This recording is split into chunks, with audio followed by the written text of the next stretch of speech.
Hello friends, সবাই কেমন আছেন? বিশেষ বাংলা 3.0 ইউটিউব চ্যানেলে সবাইকে স্বাগত। বন্ধুরা, এই চ্যানেলে আমি বাংলার স্মরণীয় বরণীয় মনীষীদের জীবন কথা বলে যাচ্ছি। যদি ভালো লাগে লাইক শেয়ার সাবস্ক্রাইব করে চ্যানেলকে এগিয়ে নিয়ে যেতে সাহায্য করো। আর যদি ভালো না লাগে ডিসলাইক করো। বন্ধুরা, তোমাদের সাবস্ক্রাইব চ্যানেলকে এগিয়ে নিয়ে যেতে সাহায্য করে। আর যদি কারো জীবনে আমাকে লিখে জানিও।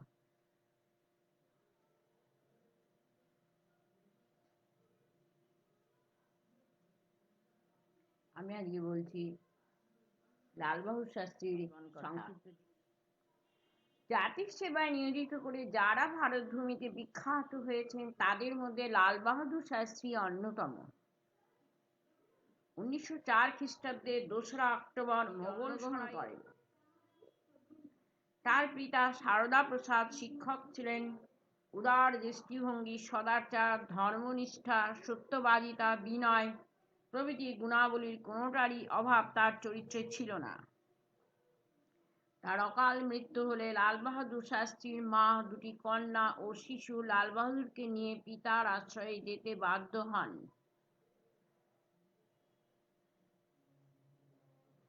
মাতুলালয় থেকেই বারাণসীর হরিশ্চন্দ্র বিদ্যালয়ে পড়াশোনা করতে থাকেন। বিদ্যালয়ে পড়াকালীন তার মনে স্বাদেশিকতার বীজ অঙ্কুরিত হয়। সুরেন্দ্রনাথ বন্দ্যোপাধ্যায় প্রতিষ্ঠিত ইন্ডিয়ান অ্যাসোসিয়েশনে যোগদান করেন। বিদ্যালয়ে শিক্ষা শেষ করে তিনি কাশীর ন্যাশনাল ইউনিভার্সিটিতে ছাত্র হিসেবে যোগ দেন এবং সেখান হতে শাস্ত্রী উপাধি পান। 23 বছর বয়সে ললিতা দেবীর সাথে তার বিবাহ হয়। জালিয়ানওয়ালাবাগের হত্যাকাণ্ড ও রাওলাট অ্যাক্টের বিরুদ্ধে মহাত্মা গান্ধী সারা দেশে যে গণ আন্দোলনের ডাক দেন তাতে লাল বাহাদুরের কিশোর মন সাড়া দেয়। সহপাঠীদের নিয়ে তিনি কাশী বিদ্যাপীঠ ত্যাগ করেন। 1920 খ্রিস্টাব্দে নাগপুরে যে অসহযোগ আন্দোলন হয় তাতে তিনি অংশগ্রহণ করেন ও কারাবরণ করেন। এই সময় হইতে এলাহাবাদে তার রাজনৈতিক জীবন শুরু হয়। এলাহাবাদ ইমপ্রুভমেন্ট ট্রাস্টে তিনি সদস্য নিযুক্ত হন। 1936 খ্রিস্টাব্দ পর্যন্ত জেলা কংগ্রেসের সম্পাদকের পদে থেকে দক্ষতার সঙ্গে কার্য পরিচালনা করেন। 1937 খ্রিস্টাব্দে উত্তরপ্রদেশের বিধানসভা কংগ্রেসের প্রার্থী হিসেবে নির্বাচিত হন।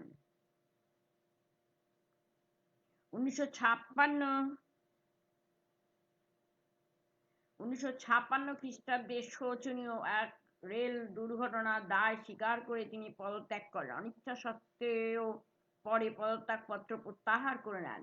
পরে আরও একটি দুর্ঘটনা ঘটলে তিনি মর্মাহত হন এবং পদত্যাগ করেন। 57 খ্রিস্টাব্দে তিনি কেন্দ্রের পরিবহন ও যোগাযোগ মন্ত্রী হন। 1950 খ্রিস্টাব্দে গোপীবল্লভ পন্থের মৃত্যুর পর তিনি ভারতের স্বরাষ্ট্রমন্ত্রী হন। 1964 খ্রিস্টাব্দে 27 মে জওহরলালের মৃত্যু হলে তিনি জুন মাসে ভারতের দ্বিতীয় প্রধানমন্ত্রী নির্বাচিত হন। তিনি ভারতে প্রেম, মৈত্রী ও শান্তির বাণী বিভিন্ন দেশে পৌঁছে দেন। তার স্বভাবসুলভ মধুর ব্যবহার, বিনয় ও মধুর বাক্য সবসময় বিভিন্ন দেশের সাংবাদিক, রাজনীতিবিদ ও চিন্তাশীল ব্যক্তিদের মুগ্ধ করেছে। ভারতবর্ষ যুদ্ধ চায় না, শান্তি চায়। যুদ্ধ তার উপর চাপিয়ে দেওয়া হয়েছে। পাক যুদ্ধে 1965 খ্রিস্টাব্দে কথা তার মুখ হতে বারবার ধ্বনিত হয়েছে। 1966 খ্রিস্টাব্দে সোভিয়েত রাশিয়ার মধ্যস্থতায় কোসিগিনের নেতৃত্বে তাশখণ্ডে লাল বাহাদুর ও আইয়ুবের বৈঠকের ব্যবস্থা করা হয়। আইয়ুব কাশ্মীরের দাবি তোলেন। লাল বাহাদুর শাস্ত্রী দৃঢ় কণ্ঠে বলেন, কাশ্মীর ভারতের অবিচ্ছেদ্য অংশ। অনেক দর কষাকষির পর ওই বছর 10ই জানুয়ারি উভয় দেশের মধ্যে তাশখন্দ চুক্তি নামক চুক্তি স্বাক্ষরিত হয়। সারা পৃথিবীতে এক ঐতিহাসিক চুক্তি। ওই দিনই হঠাৎ শাস্ত্রীজি অসুস্থ হয়ে পড়েন। আমাদের দুর্ভাগ্য, চিকিৎসার কোনো সুযোগ না দিয়ে ওই দিনই রাত্রি 1:32 তার মৃত্যু হয়। ভারতের কর্ণধারদের মধ্যে যদি একজন মানুষও সৎ থেকে থাকেন তিনি হলেন লাল বাহাদুর শাস্ত্রী। দুর্নীতি তাকে কোনোদিন স্পর্শ করেননি। তিনি সৎ, দৃঢ়চেতা, অমায়িক ও কর্তব্যজ্ঞান সম্পন্ন দেশপ্রেমিক ছিলেন। বন্ধুরা, এই ছিল লাল বাহাদুর শাস্ত্রীর সংক্ষিপ্ত জীবন কথা। Thank you.